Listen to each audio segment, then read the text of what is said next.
வணக்கங்க. உங்களை தாய்சே யூடியூப் சேனலுக்கு வரவேற்கிறேன். அரிசியும் பருப்பு சாதம் செய்ய தேவையான பொருட்கள்: தாளிக்க கடுகு, வெங்காயம், மிளகாய், கருவேப்பிலை. இப்போ நாங்கள் பச்சை மிளகாய் சேர்த்திக்கிறதுனால வரமிளகாய் வச்சுருக்கேன். பச்சை மிளகாய் விருப்பப்பட்டவங்க சேர்த்திக்கலாம். அதுக்கப்புறம் பட்டை, கிராம்பு, ஏலக்காய், சோம்பு, இஞ்சி பூண்டு பேஸ்ட்டு, ஒரு தக்காளி, அரிசியும் பருப்பையும் ஊற வச்சு வச்சுருக்கேன். இப்போ அரிசி ஒரு டம்ளர் அரிசிக்கு இவ்வளோ பருப்பு போட்டு ஊற வச்சுக்கணும். இந்த அளவுக்கு பருப்பு போட்டுக்கணும். நான் 3 டம்ளர் அரிசி ஊற வச்சு வச்சுருக்கேன். அதுக்கப்புறம் மஞ்சத்தூள், உப்பு, எண்ணெய் தேவையான அளவுக்கு ஊற்றிக்கணும்.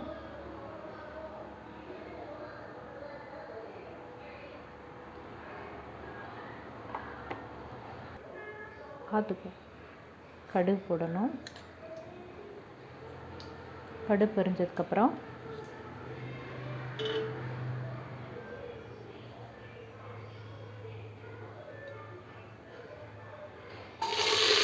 வெங்காயம்,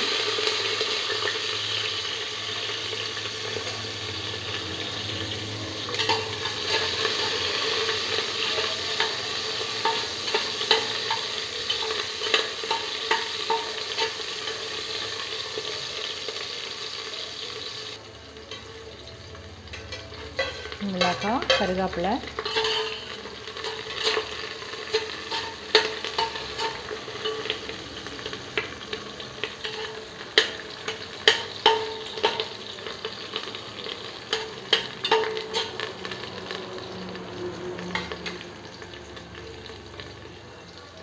பட்டை, கிராம்பு, ஏலக்காய்,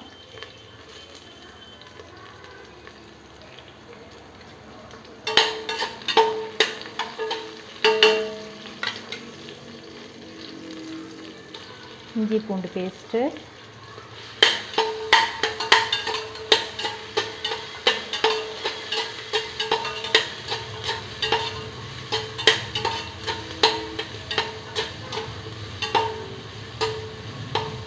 கொஞ்சம் பச்சை வாசனை போகிற அளவுக்கு வணக்கிட்டு, அதுக்கப்புறம் தக்காளி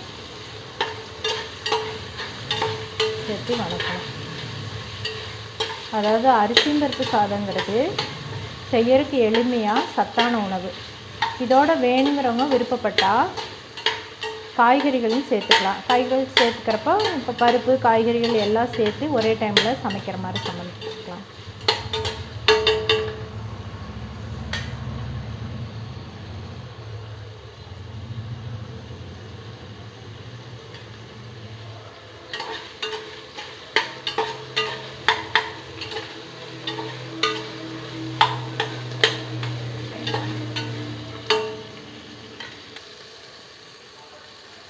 அதுக்கப்புறம் வெங்காய தக்காளியெல்லாம் வதங்கினதுக்கப்புறம் தேவையான அளவு தண்ணி,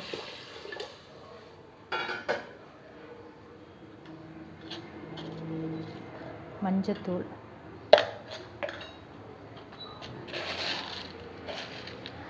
உப்பு,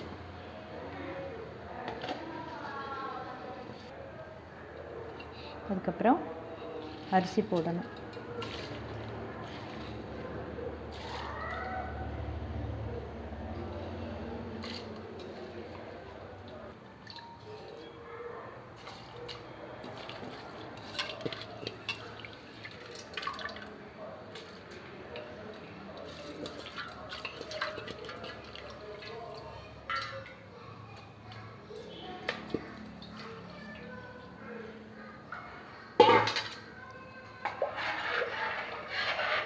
நல்லா கலக்கி விட்டு